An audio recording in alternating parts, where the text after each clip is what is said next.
Mock Draft 4.0. As always, Bengals.com puts together different mock drafts from around the NFL sphere. And they put the best mock draft together for the first round to see where NFL analysts are looking for the Bengals. So, for example, ESPN, Yahoo, etc., right? So they'll post an article and say, oh, the Bengals should take this guy in the first round. And then what ends up happening is the Bengals.com takes that, puts it into an article, and that's what we have here today. So starting off right away, they think we should take tight end Colston Loveland from Michigan. This is Bucky Brooks of NFL.com. Bucky Brooks, I gotta tell you, buddy, I think he's like a Ravens guy or whatever, or he's like maybe worked for the Ravens or something. Like he's like, I know the Ravens have connections with him.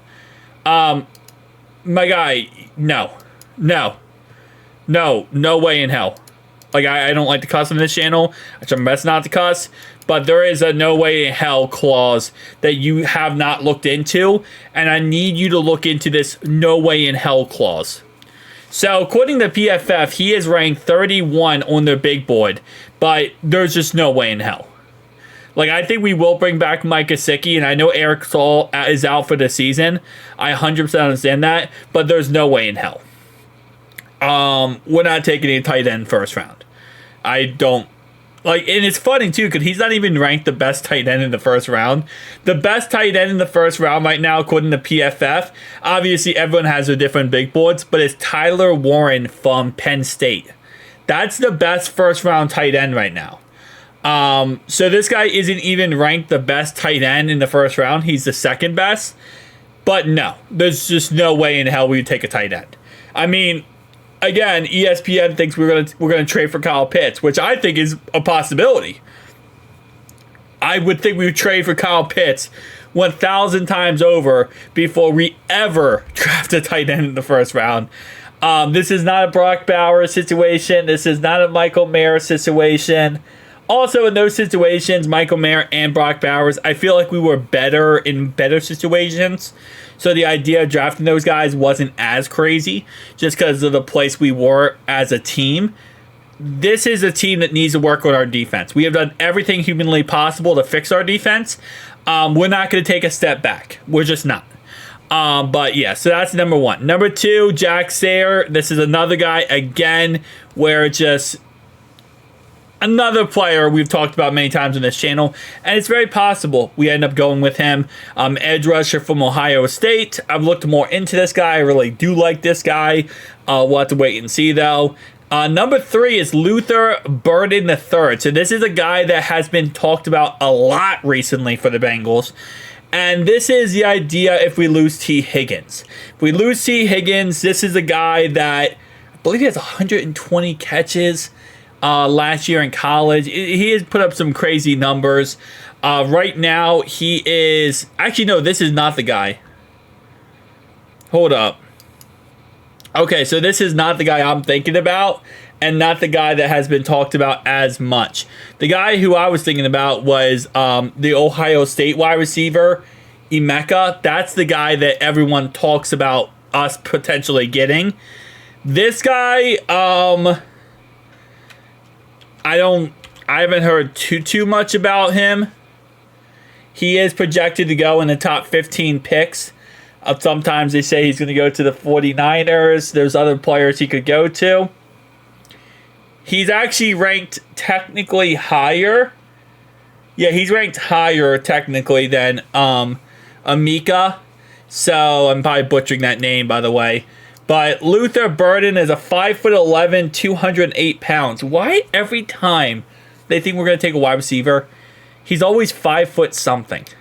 Like, don't get me wrong. Okay, listen, there's been some great receivers in history who are 5 foot something, right? Zay Flowers recently for the Ravens have been a really good player.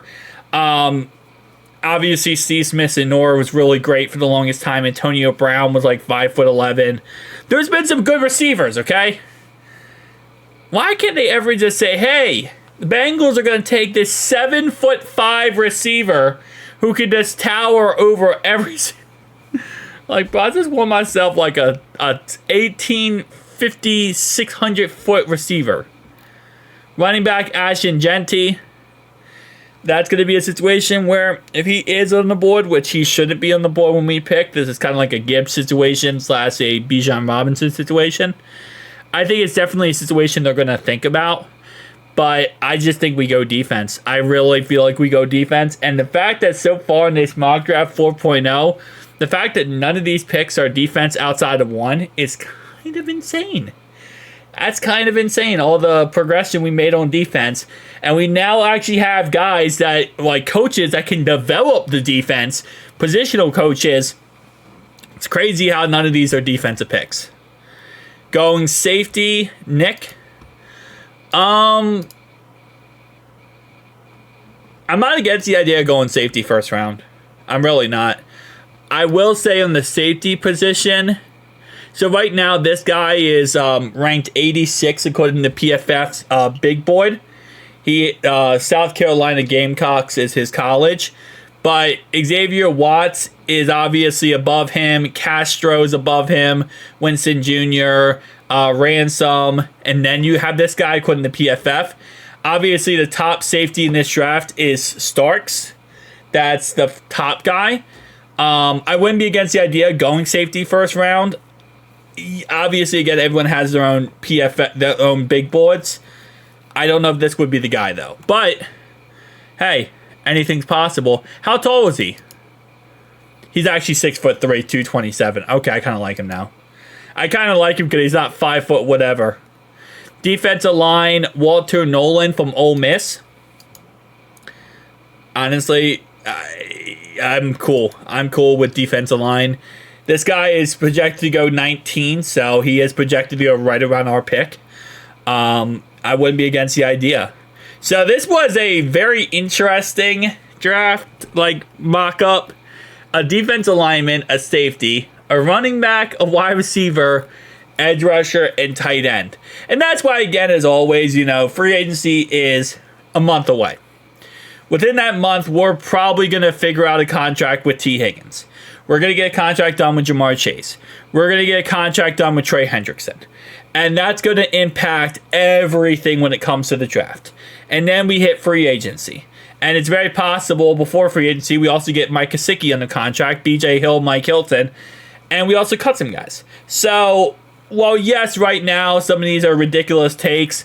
Obviously, some of these takes are being put in with the idea that we might not keep certain players. Like, every analyst has their idea on who the Bengals will keep and won't keep.